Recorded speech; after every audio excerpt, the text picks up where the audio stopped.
Hi friends, welcome to my channel super trader Lakshya. और एक और एक्साइटिंग एपिसोड लेकर आज मैं आया हूँ एग्जैक्टली मार्केट अपडेट का कि आज क्या हुआ, उससे हम क्या मतलब निकाल सकते हैं और मंडे की क्या पॉसिबिलिटी है। एक लंबा वीकेंड है हमारे पास अब सोचने के लिए और समझने के लिए कि हमने क्या गलतियाँ की, क्या सही किया, वो भी ज़रूर करिए क्योंकि काफ़ी राहत मिलेगी आपको कि यार जो गलतियाँ की हैं वो दोबारा ना करें। और सबसे पहले अगर आप इस चैनल पर नए हैं तो इस चैनल को सब्सक्राइब कर दीजिए। आपका प्यार हमेशा बना रहे, इसी तरीके से आपका सपोर्ट बना रहे। बहुत सारे इसमें वीडियोस हैं। मेरा इंग्लिश चैनल भी है, उसको भी सब्सक्राइब करिए, वहाँ भी बहुत सारे इंग्लिश वीडियोस आने वाले हैं।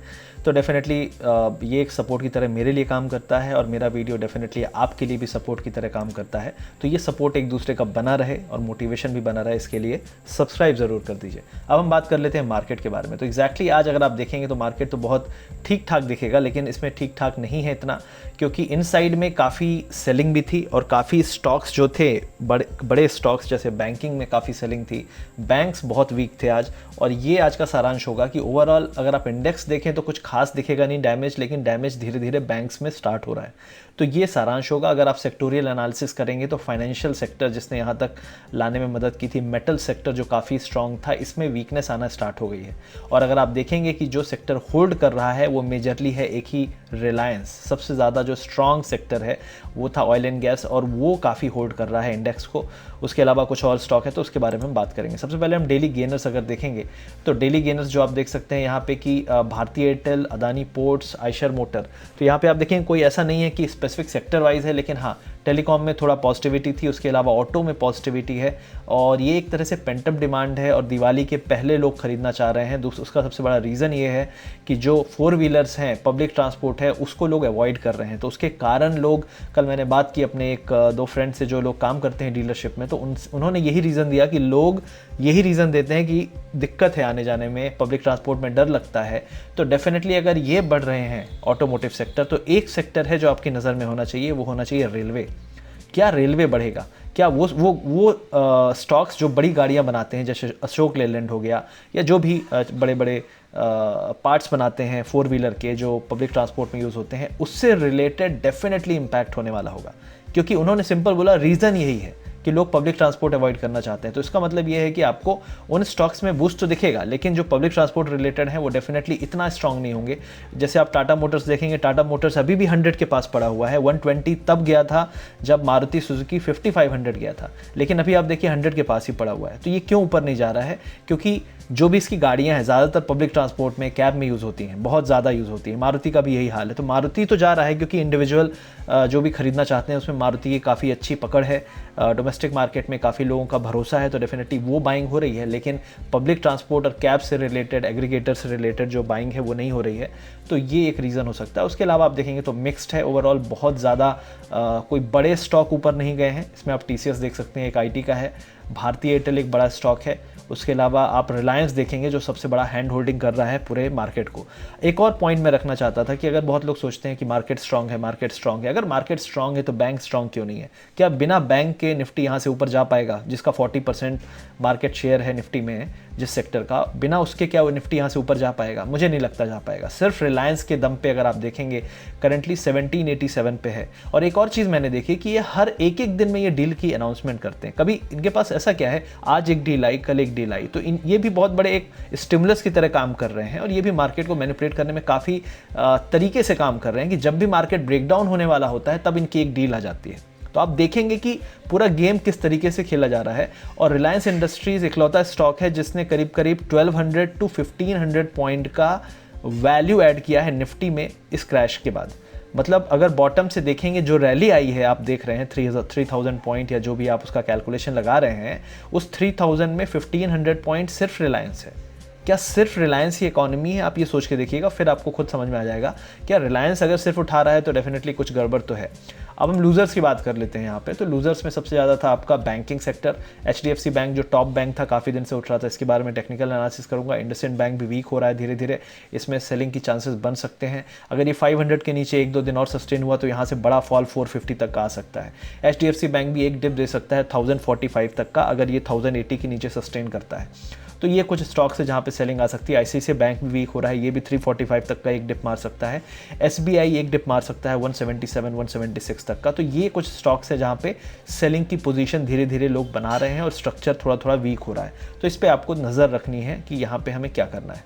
अब हम अगर कंट्रीब्यूशन देखेंगे यहाँ पे, तो कंट्रीब्यूशन में जैसे मैंने कहा कि रिलायंस 21 पॉइंट्स, ठीक है, भारतीय Airtel 12 points, TCS 10 points. Reliance हमेशा टॉप गेनर्स में आपको मिलेगा। अगर 5 दिन ऊपर है तो एक दिन नीचे मिल जाएगा, तो आपको लगेगा रिवर्सल हो रहा है, लेकिन यहाँ पे फिर अगले दिन एक डील आ जाएगी। तो ये चल रहा है रिलायंस का खेल। क्यों चल रहा है किसी के ये बस में नहीं कि समझ पाए। डेफिनेटली मार्केट को ही उठाने का सबसे बड़ा काम रिलायंस के कंधों पर दिया गया है, ऐसा लगता है। तो रिलायंस इंडस्ट्रीज 21 पॉइंट से अगर आप इन दोनों को मिला दें 30-40 पॉइंट, 55 पॉइंट ऊपर था निफ्टी। उनमें से अगर ये तीन ही देख लें आप, तो ये तीनों ने करीब करीब 3-4 ने मिला के ही 50 पॉइंट ऊपर उठाया है। तो ये है मेजरली मार्केट में जो चल रहा है। HDFC बैंक आज का बड़ा लूजर था, और थोड़े थोड़े ये जो स्टॉक्स वीक हो रहे हैं इनमें एक टॉपिश फॉर्मेशन का स्ट्रक्चर बन रहा है, तो थोड़ा समझने वाले एरिया में हम आ गए हैं। निफ्टी आपको ऊपर दिखेगा नो डाउट, लेकिन निफ्टी यहाँ से ये बुलिशनेस नहीं है, ये ब्रेकआउट में ऐसा मूव नहीं आता। ब्रेकआउट में पूरे के पूरे सेक्टर पार्टिसिपेट करते हैं और मार्केट वहाँ से एक तरफा ऊपर जाता है, जो कि अभी नहीं हो रहा है। तो ये चीज़ आपको ध्यान देना है। अब हम बात कर लेते हैं ग्लोबल मार्केट्स की। तो यहाँ पे डो जोन्स जो है अभी माइनस में है, सुबह थोड़ा पॉजिटिव में था। और एक और चीज़ थी जो मैंने एनालिसिस कल किया था, उसके हिसाब से इसने जो हाई लेवल थे वहाँ से फेलियर दिया।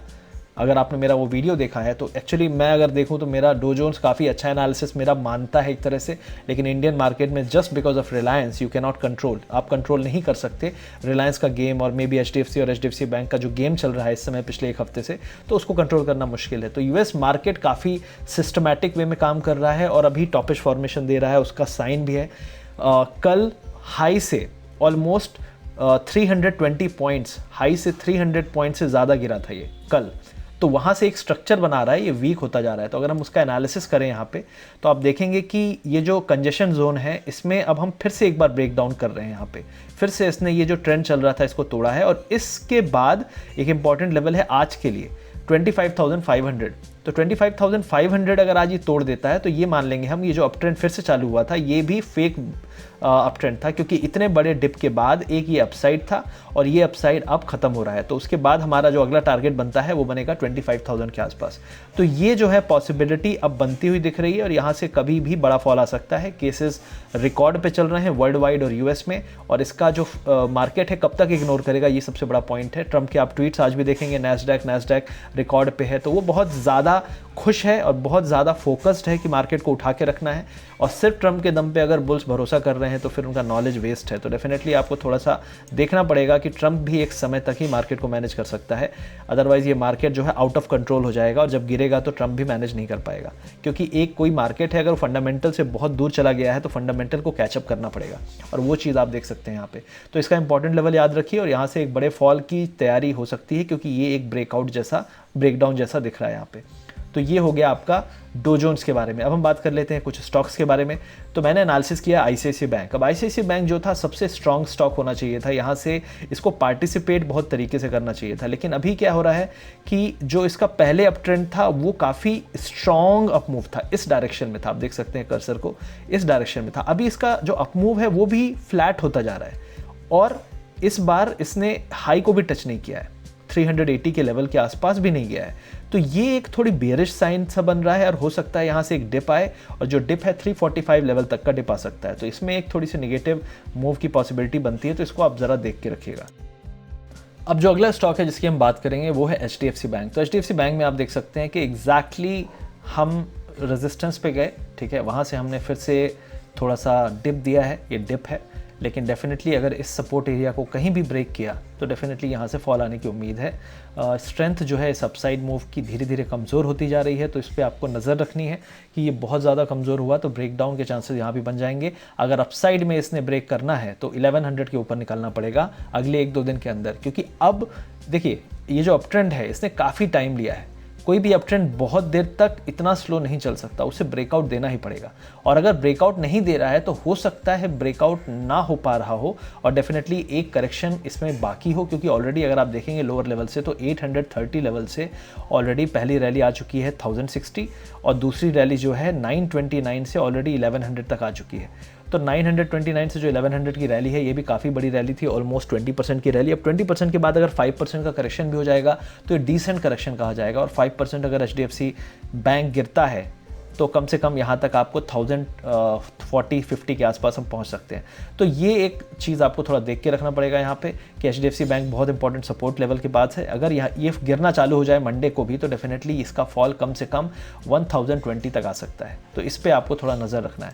अब हम निफ्टी 50 की बात कर लें तो निफ्टी 50 में वही सेम चीज़ है, हाई पे किसी तरह टिका हुआ है, ऑल थैंक्स टू रिलायंस किसी तरह से टिका हुआ है, और कुछ IT स्टॉक्स जो बहुत ही अजीब बिहेव कर रहे हैं पिछले एक हफ्ते से। लोग उसको कोई भी रीज़न देना चाहें, लेकिन टेक्निकली अगर आप रीड करोगे तो जस्टिफाइबल नहीं लगता कभी कभी, क्योंकि अब आपका करेंसी स्ट्रांग हो रहा है तो IT स्टॉक्स ऊपर नहीं रह सकते, करेंसी के फैक्टर को भी आपको फैक्टर इन करना पड़ेगा।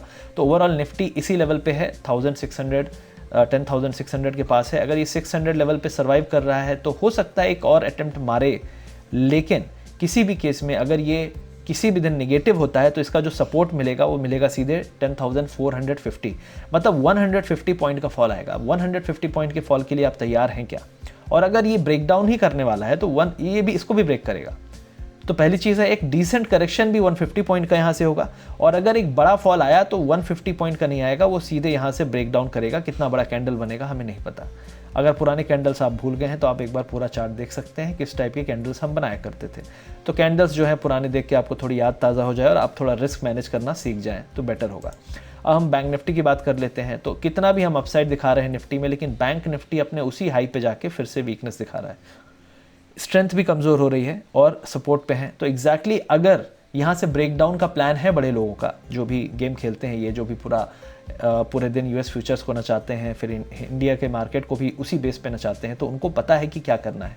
तो डेफिनेटली अगर उनका प्लान यहाँ से ब्रेकडाउन का है तो we are at the exactly point जहाँ से ब्रेकडाउन होना चाहिए, क्योंकि HDFC बैंक और जो भी बड़े बैंक हैं, ICICI बैंक, उनमें फॉल की तैयारी पूरी है। और अगर हम इस 21,750 को ब्रेक करते हैं तो हमारा जो अगला टारगेट आएगा 21,000 का आएगा। 700 पॉइंट 800 पॉइंट का फॉल यहाँ पे बनता है, और उसके बाद जो अगला सपोर्ट आएगा वो आएगा 19,800 900। हम इसको टाल सकते हैं, ठीक है, लेकिन हम बहुत ज़्यादा नहीं टाल सकते, डिले बहुत ज़्यादा नहीं कर सकते, क्योंकि जिस तरीके से यहाँ पे रैली आ रही थी, इतनी बड़ी रैली, उसी तरीके की रैली आनी चाहिए थी, लेकिन ये रैली छोटी होती जा रही है। हम एक नैरो रेंज में आ रहे हैं, और नैरो रेंज के बाद ब्रेकआउट या ब्रेकडाउन ही होता है। और मेरे हिसाब से ब्रेकआउट या ब्रेकडाउन जो भी होना है अगले हफ्ते पक्का होना है। ग्लोबल मार्केट्स भी कंजेशन से निकलने वाले हैं, तो आप इस पर ध्यान रखिए। डेफिनेटली ये एक बहुत बड़ा मूव दे सकता है बैंक निफ्टी, और सबसे बड़ा गेम बैंक निफ्टी का ही होगा, क्योंकि बैंक निफ्टी इतने अपमूव के बाद भी बैंक निफ्टी अभी भी उसी लेवल पे है, इसमें कोई स्ट्रेंथ है ही नहीं। कभी इसमें कोटक महिंद्रा बैंक गिरने लगता है, कभी ICICI बैंक वीकनेस दिखाता है, आज HDFC बैंक ने दिखाया। इसमें पूरे के पूरे बैंक एक साथ पॉजिटिवनेस दिखा ही नहीं रहे। तो इस चीज़ पे आपको नज़र रखना है कि क्यों ये इतना वीक है, और बिना बैंक निफ्टी के क्या निफ्टी ऊपर जा सकता है। तो 11,000 11,400 की कहानियाँ बताने से नहीं होता है, डेफिनेटली उसके पीछे का स्ट्रक्चर आपको लगातार देखते रहना पड़ेगा। एक दिन की बात नहीं होती है, बार बार देखना पड़ता है। और जो लोग बोलते हैं कि क्रैश कब आएगा तो उनके लिए एक जवाब है, जिस दिन आएगा तो आपको पता भी नहीं चलेगा, और उसी तरीके से आएगा जिस तरीके से आलोक इंडस्ट्रीज़ को 260 की उम्मीद करने वालों को पता भी नहीं चला कि कब वो लोअर सर्किट में लग गया। बस उसी तरीके से आएगा, और ऑफ द गार्ड आएगा। जब आप गार्ड नहीं लेके रखे होंगे तभी आप LBW आउट होंगे, तो उसके लिए तैयार रहिए अगर आप नहीं होना चाहते। बाकी तो समय बताएगा, और आपका ग्रीड और फियर बताएगा कि आप किस सिचुएशन में होते हैं आज और आज से 10 दिन बाद। Thank you very much. I hope ये आपको वीडियो अच्छा लगा। देखते रहिए मेरे चैनल के सभी videos. Thank you very much.